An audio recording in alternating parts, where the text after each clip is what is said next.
Hi, welcome back. Today we're going to talk about more polar transformations, including translations and cropping. Okay, so we're going to learn how to translate a polar graph. So we're starting here with this red function right here. It's defined, we're defining it slightly differently than we did in the past. And the goal here is to give us some a formal structure to be able to replicate this no matter what the graph you have is. So we're starting out with this function, the cotangent of 2 theta over 5. And if you look at this red function here, that is the graph of the function. We need our theta to go from 0 to 12 pi. If we had this less, like 8 pi, it wouldn't have this whole shape in here. Now, still kind of cool, and there's not a reason why you couldn't do it this way, but we're going to go from theta goes from 0 to 12 pi. Now the thing with polar functions is that they're always centered at the origin, because you're always defining them in terms of an angle and a value of what the radius is as you go around with different values of theta. But sometimes you make this in one location, you actually like to move it to another location. So we're going to go through the steps about how to transform this function and translate it into a different location. And for that, we need to use a new type of function that we haven't seen before, called a parametric function. Now, we are going to be dealing with this later when we're working on the third project, but for now, just go with the setup and copy these things without understanding them fully, and we'll work at understanding them better later in the semester.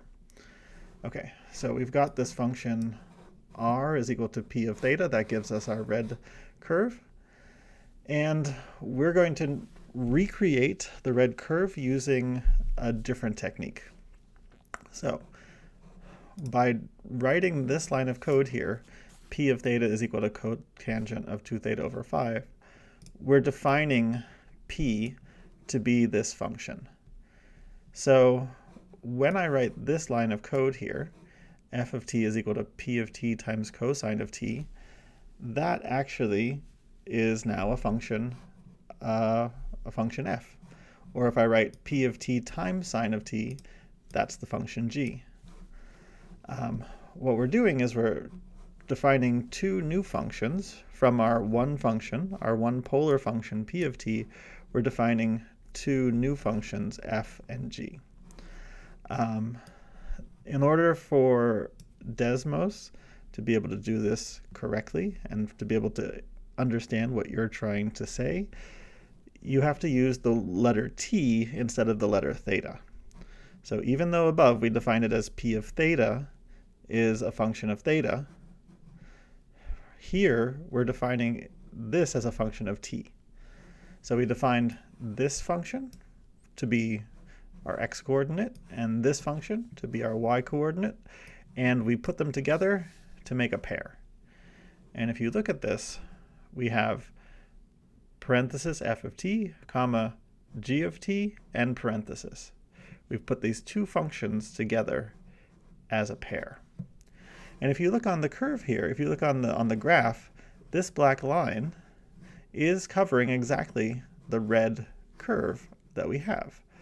And the reason why it's not covering the whole graph is because we have to also define what the domain of t is. So just update the domain of t to match the domain of theta. So up here, the domain of theta was 0 to 12 pi. So we need to copy that here. This needs to be 0 and 12 pi. And hey, look, we've now covered our whole function, our whole polar graph with this parametric graph. So why do we do this? We do this because when you have the structure of a parametric graph, it's easy to translate it, to move it side to side. So you see here, this is our function, f of t comma g of t. You need both of those. Well, what we're going to do is we're going to add h to the x coordinate and add k to the y coordinate. Let's activate these sliders. And you can see now we've taken our polar graph and we can move it either side to side or up and down. Not bad. Okay, there's another example on the next page here. So here's two functions. This one looks like I need to make it square so it looks nice and flowery. We have these two functions, p1 of theta and p2 of theta, and here are the graphs. You can see these are these roses. Here, this is a 3-petaled rose, and this is a 5-petaled rose. And here, the domains here are from 0 to pi. So let's say we wanted to move these around. So our goal is to take these two, the blue and the red function, and then move them around so they're in different places. First thing we do is convert them to parametric functions. We define f1 of t to be p1 of t times cosine of t, g1 of t to be p1 of t times sine of t, and we activate this, and now that's exactly the same as the red function again. So what I want you to do is I want you to practice this for the blue curve, the 5-leafed rows. How would you go ahead and write these equations?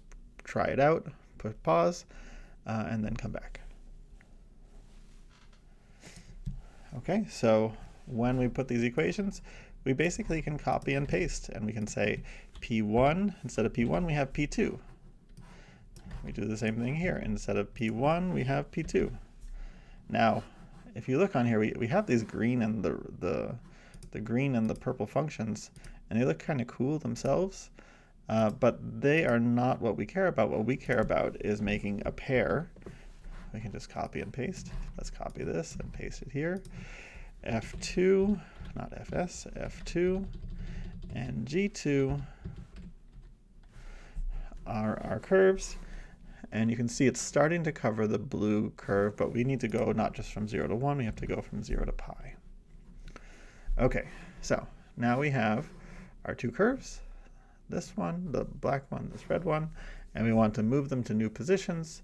So we do this thing where we take the x-coordinate, add h1, the y-coordinate, add k1, or add h2 and k2. And if we add these sliders in here, making sure that we have the right domain on here from 0 to pi, from 0 to pi, then we can move these curves around and have in different locations. We'll turn off the originals, turn off the originals, turn off this one, turn off this one.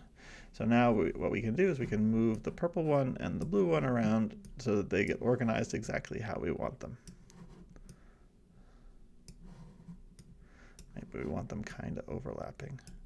Okay, so now what we're able to do is take however many polar curves, and we can now move them away from the origin and organize them on our seam.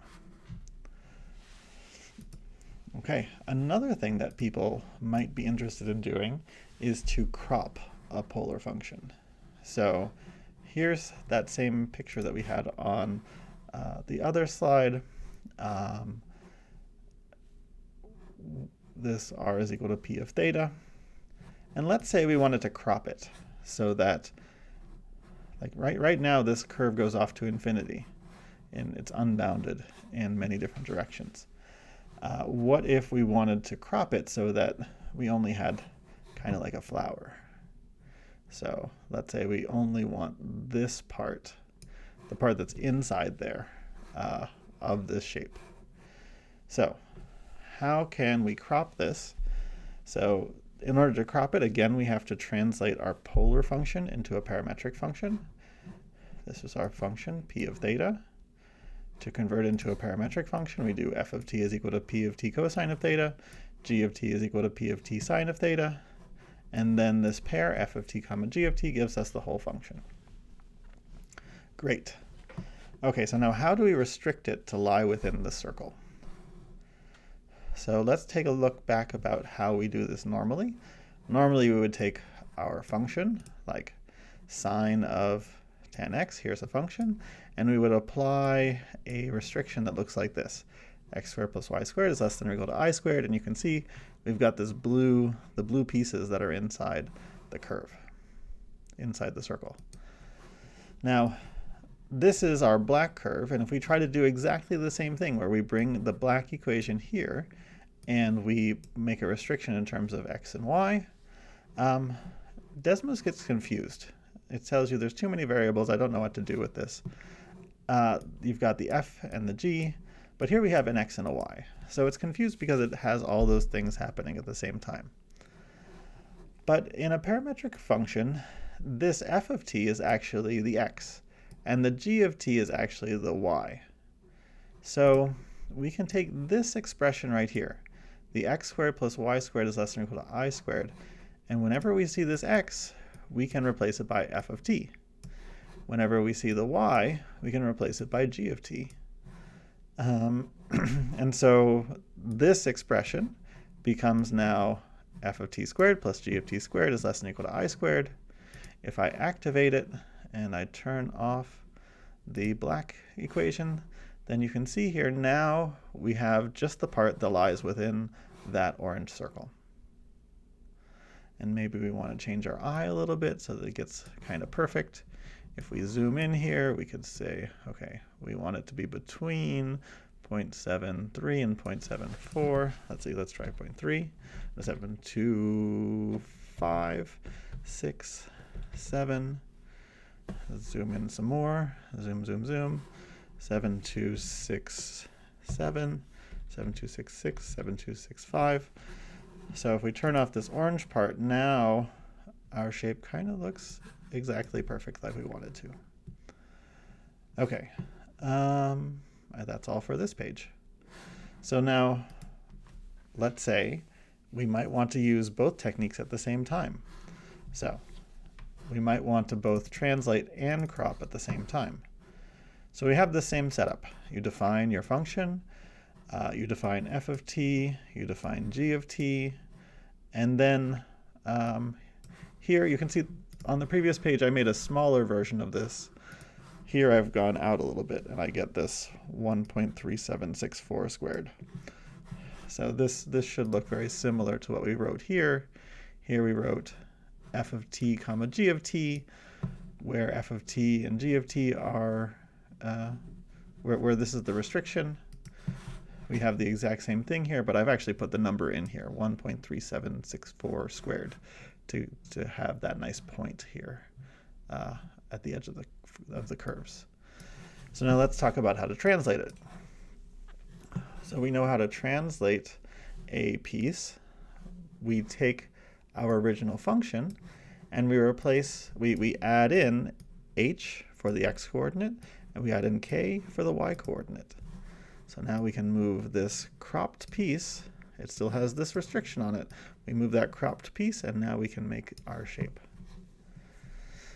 Okay, but in the last class we also learned about other transformations. So let's see how to do those too. So take a look at this expression. Let's compare. What we'd like to be able to do is now not only translate it, but we'd also like to dilate it at the same time. And to dilate, we take f of t and we multiply by a. We take g of t, we multiply by b, and then we add in the h and the k. So if I activate this and I play around with my a and my b, that's a horizontal and a vertical translation. I kind of want them to be exactly the same. There I've made it bigger. And so that allows us to dilate a snippet, a polar snippet. But that's not all. But wait, there's more. And we also know how to rotate these things. So I'm going to bring this down here. P of theta was cotangent of 2 theta over pi. We know that we can rotate a function by replacing theta by theta minus d. So if I activate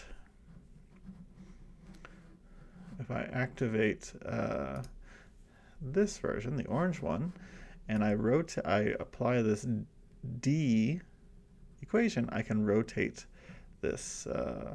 I can rotate the polar curve as well. Okay, so those are some new skills. Go forth and try them out. All right, that's it for today. See you next time.